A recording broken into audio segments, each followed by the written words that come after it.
Samantala, pinagmamasdan naman sila ni Leo habang nakadungaw sa rooftop. Nanliit ang mga mata ni Leo sa pagpupuyos ng galit, habang tinitingnan silang naglalakad. Si Mark ay nakaakbay pa kay Serena, habang masaya silang nagkwekwentuhan. Hindi na mapigilan ni Leo ang kanyang damdamin, at agad niyang tinawagan si Serena. Narinig ni Serena ang kanyang telepono na nagri-ring, at lumayo muna siya kala Joyce at Mark, bago sinagot ang tawag ni Leo. Sandali, kailangan ko lang sagutin ang tawag na ito, sabi ni Serena sa kanila. Sige. At tumigil ang dalawa sa paglalakad. Lumayo naman ng bahagya si Serena sa dalawa. Hello, sagot ni Serena. Nasaan ka? Tanong ni Leo. Andito sa labas, malapit sa gate, bakit? Tanong ni Serena. Pumunta ka sa rooftop. Iniutos ni Leo sa kanya. Nagulat naman si Serena sa inuutos nito sa kanya, ha, bakit? Pagtatakang tanong ni Serena. Basta, hihintayin kita dito. Bilasan mo, sabi ni Leo. Wait, ngayon na ba? Tanong niya pero ibinaba na ni Leo ang cellphone. Hindi nauunawaan ni Serena, kung bakit inuutusan siya ni Leo na pumunta sa rooftop. Huminga siya ng malalim at pinag-isipan ang dahilan para sa dalawa. Lumapit siya sa mga ito, at nag-aalangan na magsalita. Guys, kayo na lang ang maunang umuwi. May mahalagang bagay akong naiwanan sa room sabi ni Serena nang bigla siyang tumakbo, para maiwasan ang kanilang mga tanong. Narinig niyang tinawag siya ni Mark, pero hindi siya lumingon dito, kaya patuloy siyang tumatakbo papalayo sa kanila. Serena, wait. Serena, sigaw ni Mark. Subalit hindi siya pinansin ni Serena, at patuloy itong tumakbo pabalik sa school building. Oy, hayaan mo na. Tara, umuwi na tayo. Saway ni Joyce kay Mark. Walang nagawa si Mark, kundi panuurin si Serena na tumatakbo papalayo sa kanila. Nanlumo naman si Mark sa nangyari, akala niya kasi ay magiging maganda ang araw niya ngayon, at may hahatid niya si Serena sa inuupahan nitong bahay. Subalit tila ba mapaglaro ang tadhana, at hindi sila nagkasamang umuwi. Halika na, makikita mo naman siyang muli bukas, sabi ni Joyce kay Mark. Sabay na lang sila ni Joyce na naglakad palabas ng gate at umuwi. Samantala, nagmamadaling pumunta si Serena sa rooftop. Hinintay ni Leo si Serena, at nakita niya ang paghingal ni Serena. Tumakbo si Serena mula sa baba, hanggang sa makarating sa rooftop, kaya naman ay halos kapusin na siya ng hininga. Huminto siya nang makitang nakatayo si Leo sa may gilid ng rooftop, at habang humihingal. Serena, gusto mo bang sumali sa marathon? Nakangiting pananalita ni Leo. Huminga ng malalim si Serena. Bago nagsalita, bakit mo ako pinapunta dito? Iniisip ko, baka kung ano ang nangyari sa iyo Lumapit si Leo sa kanya, at niyakap siya ng mahigpit. Leo, mahinang sinabi ni Serena, habang naguguluhan sa biglaang pagyakap ni Leo sa kanya. Please give me a few minutes. Gusto kitang yakapin. Bulong ni Leo sa kanyang tenga. Ha! Mahinang tugon ni Serena. Ngumiti si Leo at inilabas niya ang kwintas niya, na may singsing. Hinawakan niya ang singsing at hinagkan ito. Pagkatapos ay tumitig siya sa mga mapupungay na mata ni Serena. I miss you and I love you. Mahinang sinabi ni Leo. At ibinaba niya ang kanyang ulo. At hinagkan ang mga malalambot na labi ni Serena. Habang hinahalikan niya si Serena, ay dahan-daang niyang niyakap ang baywang ni Serena, at si Serena naman ay unti-unting kumapit sa matipunong balikat ni Leo. Pagkatapos ng kanilang matamis na mga halik, sila ay nagyakap at sabay silang bumaba ng building, at umuwi sa mansyon. Pagdating nila sa mansyon, may tumawag kay Leo, kaya nauna nang umakyat si Serena. Okay, papunta na ako. Sabi ni Leo sa kausap nito sa phone, habang pumapasok sa silid. Pumunta siya sa closet upang pumili ng damit. Dinala ni Leo kay Serena ang isang black dress na isusuot, at ibinigay ito kay Serena. Isuot mo ito, lalabas tayo, sabi ni Leo sa kanya, habang agad na nagbihis si Leo ng bagong damit. Ha? Saan? Tanong ni Serena habang hawak-hawak ang dress. Birthday ng kaibigan ko, sabi ni Leo at nagbihis ito kaagad ng bago. Maghanda ka, after 30 minutes, aalis na tayo. Sabi ni Leo. Okay. Tumango naman si Serena, at mabilis din siyang nagbihis at nagayos ng kanyang sarili. Nag-makeup siya ng kaunti at nag-lipstick. Inilugay lang niya ang kanyang buhok at nagpabango ng kaunti. Pagkatapos ay nagtataka si Serena, bakit gusto ni Leo na dalhin siya roon. Sinunod na lang niya ang sinabi nito. Pagkatapos nilang magbihis, ay nagpaalam sila sa kanilang lolo. Sila ay nanatiling tahimik sa loob ng kotse, hanggang sa makarating sila sa isang sikat na bar sa city. Lumabas sila ng kotse at inilalayan siya ni Leo sa paglabas dito. Hinawakan siya ni Leo sa kamay habang naglalakad sila. Hindi niya alam kung ano ang plano ni Leo, kaya tinanong niya ito. Leo, hindi ba tayo mahahalata o baka may makakita sa atin dito? Nag-alalang tanong ni Serena. Huwag kang mag-alala, ito ay isang private bar, alam ko kung sino ang narito. Ngumiti si Leo habang nakatingin sa kanya. Napanatag naman ang kalooban ni Serena sa sinabi ni Leo, kaya naman ay hinayaan na lamang ito sa paghawak sa kamay niya. Nakarating sila sa may bandang dulo, at binuksan ni Leo ang pinto. Nakita niyang nagsasayaw, at umiinom ng alak ang mga tao dito.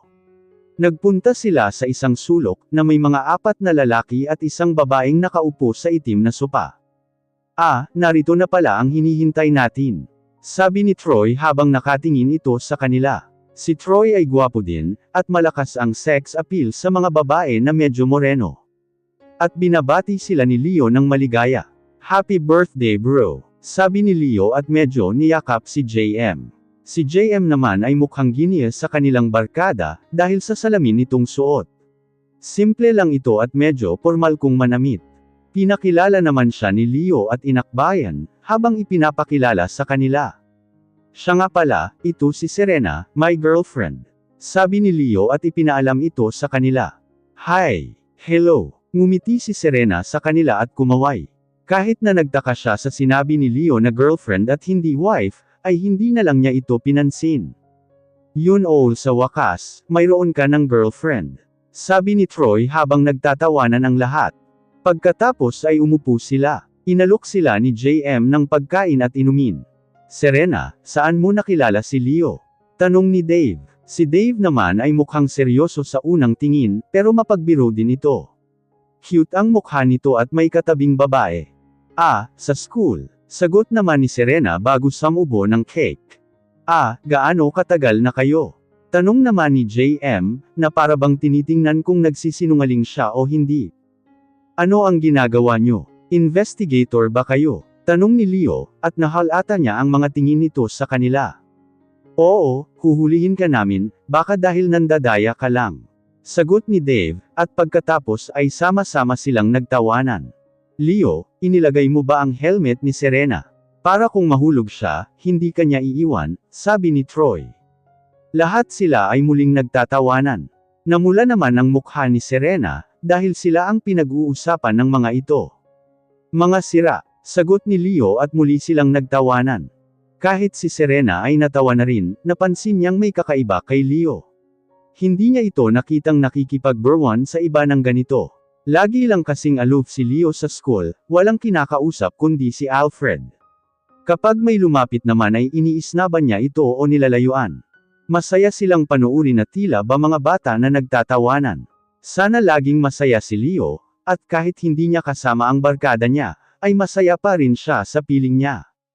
Katagalan ay marami nang nainom sila Leo at barkada nito. Napansin niyang medyo lasing na si Leo. Lumapit siya kay Leo at bumulong, Leo, marami ka nang nainom, baka lasing ka, tama na. Hindi, ayos lang sa akin. Umiling si Leo at hinawakan ang kamay niya, Tara, sayaw tayo. Pagkatapos ay tumayo silang dalawa, at lumapit sa dance floor, at sila'y masayang nagsayaw. Habang nagsasayaw ay bumulong si Leo sa kanya, pasensya ka na sa kanila, mahilig talaga sila magbiro. Okay lang, ngumiti naman si Serena, pero totoo, ikaw ang unang girlfriend ko, hindi yan isang biro. Sabi ni Leo sa kanya, habang hawak-hawak ang kanyang kamay. Naisip naman ni Serena na baka lasing lang si Leo. Sa gwapo ni Leo ay imposibleng wala itong naging girlfriend. Talaga ba? Tanong ni Serena, habang nakataas ang kilay. Tumango naman si Leo na pumupungay, oo, ikaw pa lang ang naging girlfriend ko. Ngumiti naman si Serena at sinabi, ikaw rin ang una kong boyfriend. Oo, alam ko. Sagot naman ni Leo, habang nakatingin sa mga mata niya. Paano mo nalaman? Tanong ni Serena sa kanya. Naalala naman ni Leo na hindi marunong humulik si Serena, at ang kanilang naging first night, pero hindi niya ito sinabi kay Serena. Pakiramdam ko lang ito. Pagod ka na ba? Tanong ni Leo. Medyo, inaantok na ako, sabi ni Serena. Magpapaalam na ako sa kanila, at para makauwi na tayo, sabi ni Leo. Ngunit pagbalik nila sa sopa ay ilang beses pa na uminom si Leo ng wine, at hindi sila kaagad nakapagpaalam na umuwi. Napansin ni Serena na lasing din ang iba pa niyang mga kaibigan. Nang kinulit na niya si Leo na umuwi, ay nagpa siya na itong magpaalam sa barkada niya. Medyo pag-iwang-giwang na si Leo na lumakad, kaya inalalayan ni Serena si Leo. Tumawag sila ng driver, dahil hindi na makakaya pang magmaneho ni Leo. Pagdating nila sa mansion, tumulong ang driver ni Serena sa pagbaba kay Leo sa kotse, at pagpasok sa kanilang kwarto. Sige, salamat po Manong Willie. Sinabi ni Serena sa manong driver. Habang inilatag nila si Leo sa kama. Pagkalabas ng driver ay tinapik niya sa balikat si Leo, at sinabi niya na magbihis na ng damit. Leo, andito na tayo sa bahay, magbihis ka na. Ngunit umiling lang si Leo. Kaya nagpa siya si Serena na mauna na siyang magbihis. Pumunta siya sa bathroom para maligo, at pagkatapos niya ay nakita niyang tulog na si Leo. Lumapit siya sa kama at iniayos niya si Leo, dahil malapit na itong mahulog sa kama. Subalit bigla siyang hinhila ni Leo, ang kanyang braso at niyakap. Ouch! Napasubsob naman si Serena sa dibdib ni Leo. Dito ka lang, bulong ni Leo. Oo, andito lang ako, inaayos lang kita, mahuhulog ka na. Sagot naman, ni Serena. Pagkatapos ay niyakap siya ni Leo ng mahigpit, at nahulog sa kanya ang kanyang mukha. Huwag mo akong iwanang mag-isa, dito ka lang. Ayokong makipag-usap ka sa iba, lalo na sa lalaki, sabi ni Leo kay Serena. Tumaas naman ang kilay ni Serena nang marinig niya ang mga sinabi ni Leo. Hay, lasing ka lang, magpalit ka na nga ng damit. Hindi ako lasing, sabi ni Leo at ibinaling niya si Serena, kaya napahiga si Serena sa kama, at umibabaw siya kay Serena at tumingin sa mga mata ni Serena. Always remember that, sabi ni Leo at yumuko ito, at siya'y hinalikan sa mga labi. Leo, mahinang sabi ni Serena habang huminto si Leo sa paghalik. Serena mahal kita, you are only mine. Mahinang sinabi ni Leo, habang hinahalikan niya itong muli at dahan-daang ibinaba ni Leo ang kanyang mga labi sa leeg ni Serena. At nadama ni Serena na para bang sinisip-sip niya ito. Bigla naman niyang itinulak si Leo at nagtanong. Wait Leo, ano ang ginagawa mo? Tanong niya at sinikap niyang itulak si Leo papalayo sa kanya, pero hindi niya kaya dahil napakabigat nito. Hinawakan ni Leo ang dalawang kamay niya, at inilapat sa kama. Muli niyang itinuloy ang paghalik sa kanyang leeg. Maya-maya pa ay biglang tumigil si Leo. Tinapik niya si Leo at hindi na ito kumikilos. Tiningnan niya ito, tulog na siya. Dahan-dahan siyang tumayo sa kama, at lumapit siya sa closet na may salamin. Tumingin siya sa salamin, nang makita niya ang kanyang leeg, na puno ng mga matka. Nakakainis. Bakit niya ito ginawa sa akin? Paano ako makakapasok sa school nito bukas? Sabi ni Serena sa kanyang sarili, habang nakatingin sa mga marka ni Leo. Bumalik ulit siya sa kama, at nakitang tulog na si Leo. Naiinis na sabi ni Serena habang pinapalo ang braso ni Leo, subalit hindi man lang ito nagising sa palo niya. Naiinis siyang natulog at pinag-isipan, kung ano ang gagawin niya sa leeg niya bukas. Pagkatapos maligo ni Serena, ay sinubukan ni Serena na lagyan ng powder ang leeg niya, subalit halata pa rin ito. Sinubukan naman niya ang foundation, subalit kapag pinagpawisan siya, ay malamang na matatanggal din ito. Paano ba kita mate itago? Frustrated na tanong ni Serena, habang nakaharap sa salamin. Maya-maya pa at naisip niyang takpan na lamang ito. Agad siya nagpunta sa kanyang closet, at humanap na pwedeng ipangtakip doon.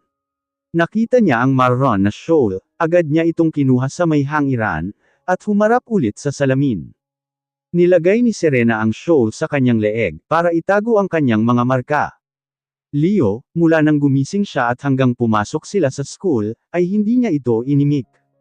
Habang nasa loob ng kotse, natulog si Leo dahil masakit ang ulo niya, dahil sa hangover, hinhila niya ang braso ni Serena para mapalapit ito sa kanya, at humilig sa kanyang balikat. Kahit nilabanan niya ito, hinhila naman ni Leo ang kanyang baywang, kaya hindi na siya makakilos pa. Kaya hinayaan na lang niyang sumandal sa kanyang balikat si Leo, at huminga na lamang siya ng malalim. Nang tanghalian, napansin ni na Mark at Joyce ang kanyang shawl na nakapulupot pa rin sa kanyang leeg, tinanong nila si Serena tungkol dito. Habang kumakain, tinanong siya ni Joyce at Mark, "Serena, bakit mo pa rin suot yang shawl? Mainit na dito, habarin mo na yan." Sabi ni Joyce habang inaayos ang kanilang pagkain. "Hindi, okay lang ako." Sabi ni Serena, "Ano ang nangyari sa leeg mo?" Tanong ni Mark sa kanya. Napaisip naman si Serena nang sasabihin, kumamo siya sa kanyang ulo bago sumagot kay Mark. "Mayroon akong mga allergies." Pagsisinungaling ni Serena. Allergies. Nagtaka naman si Mark sa sinabi ni Serena, dahil wala naman siyang natatandaan na may allergy si Serena. Ganun ba, ginamot mo na ba yan?" Tanong ni Mark habang nakatitig sa leeg niya. "Oo naman, ginamit ko na." Sabi ni Serena habang bahagya niyang inayos ang kanyang shawl. Nakakunot noong nagtanong ulit si Mark. "Saan mo nakuha yung allergy mo?" "Hindi ko alam, siguro dahil sa may nakain akong seafood kagabi." Sagot ni Serena at lumihis siya ng tingin at yumuko, at nagsimulang kumain. Okay," sabi ni Mark, pero hindi siya naniniwala kay Serena, alam niya kung ano yun. Dahil dyan nabalisa siya. Inisip niyang baka may boyfriend na si Serena, kaya rin hindi ito sinasabi sa kanya kung saan siya nakatira. Matapos silang kumain, inihatid sila ni Mark sa classroom, ngunit bago sila makarating sa room, biglang may humila kay Serena. Nagulat sina Joyce at Mark nang biglang mawala si Serena sa likod nila.